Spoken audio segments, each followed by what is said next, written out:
you guys very much for coming. It's been 24 hours since I became governor, and I'm pleased to announce that today that we have completed a structurally balanced budget, something that we haven't seen in Maryland for a decade. Before I get into the details of our budget, I want to extend my sincere gratitude to Senator Bobby Neal and my entire budget team. Senator, thank you for your leadership. He deserves a round of applause.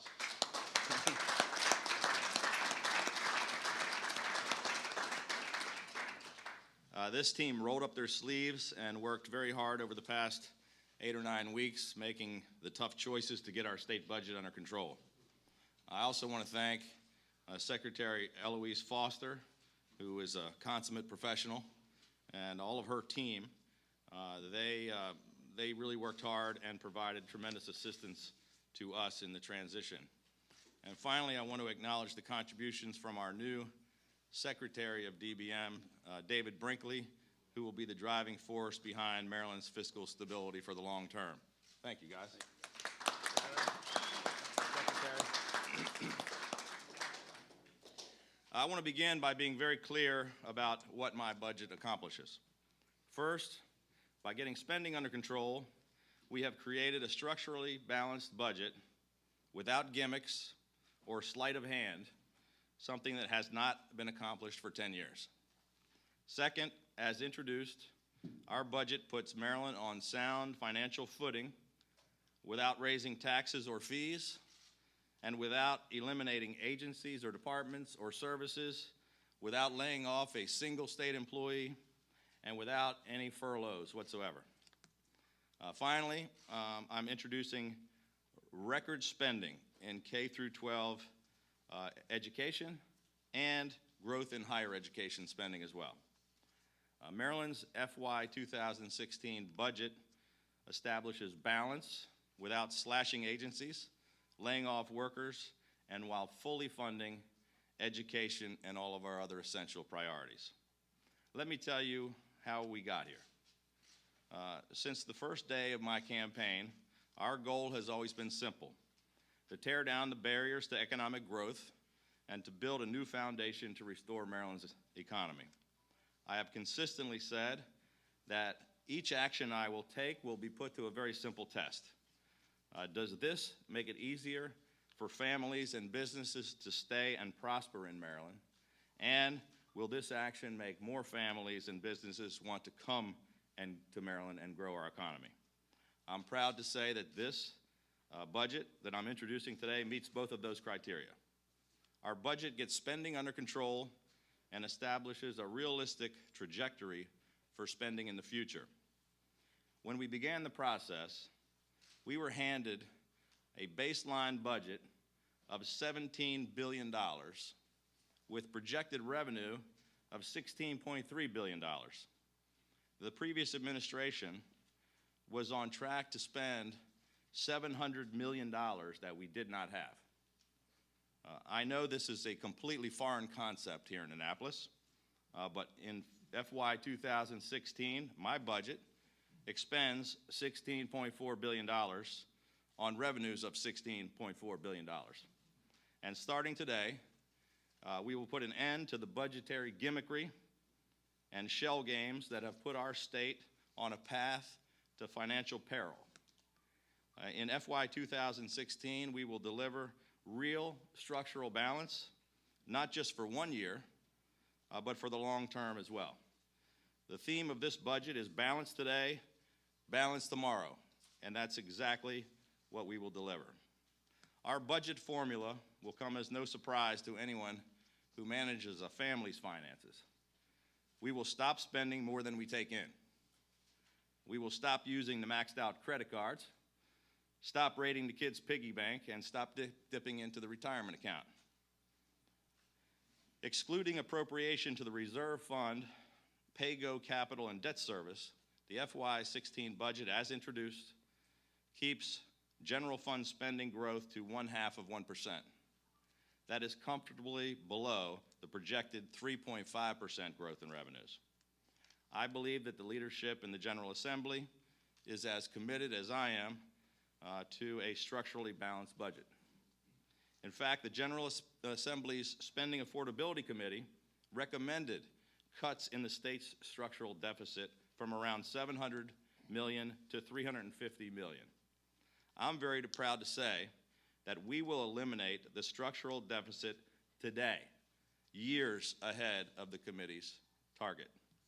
And we have achieved this despite significant obstacles. 81% of all the money that Maryland spends is mandated and required and programmed. The non-mandated portion of the budget that we have any control over is only 19%. To close a gap without any control over 4/5 of what we spend, without cutting jobs or raising taxes, was an extraordinary challenge. This issue of mandates will need to be addressed long term, but that's not what we're focused on here today. Over the last 8 years, Maryland's families and small businesses were tightening their belts, while state government was doing just the opposite, increasing spending by nearly $10 billion. That's not right, it's not fair, and it ends today.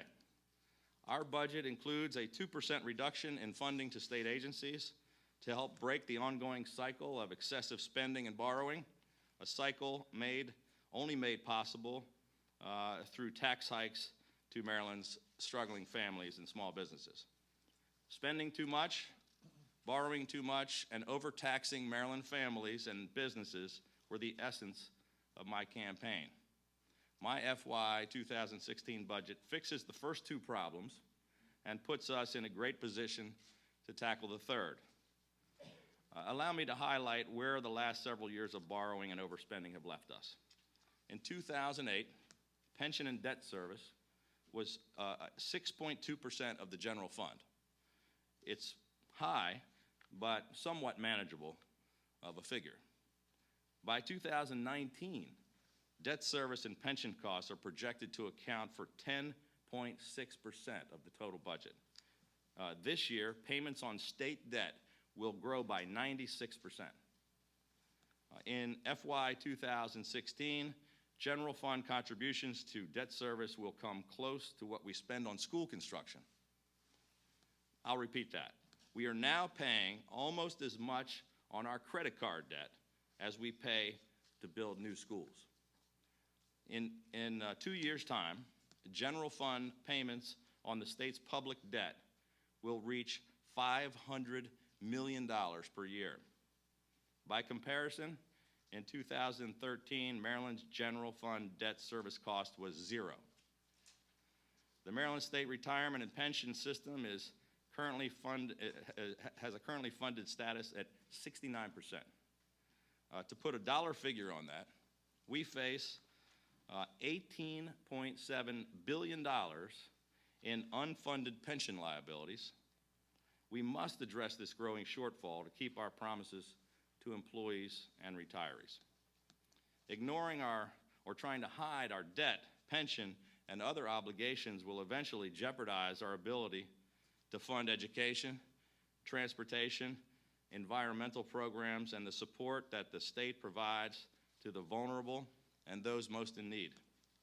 Our budget slows overall spending growth, but we continue to fund important projects and programs at appropriate levels, including education. With $45.3 million in new investment for a total of $6.1 billion, we are funding our priorities, K through 12 education, at the highest rate in state history. We are also spending over $290 million to fully fund school construction and are committing to $1.2 billion for the University System of Maryland, which is a 1.3% increase. Our budget is just the first step. This is only day one. We will have much more to do in the days and months and years to come. We're going to redirect our state's fiscal course. Programs must be examined, new debt must be managed prudently to preserve our AAA bond rating. Agencies must be consolidated. In short, state government must become efficient and cost efficient. It must practice fiscal integrity. More importantly, we must put our economy back on track, attract new businesses and new jobs to generate more revenue and protect the long-term stability of our budget. Maryland is too special of a place and has too many natural advantages to be experiencing this kind of continued economic decline as the rest of the nation is moving forward. It is our solemn duty to assure a brighter future for the people we represent and the state that we all love. Our budget today is just our first step among many to ensure that outcome. Thank you very much.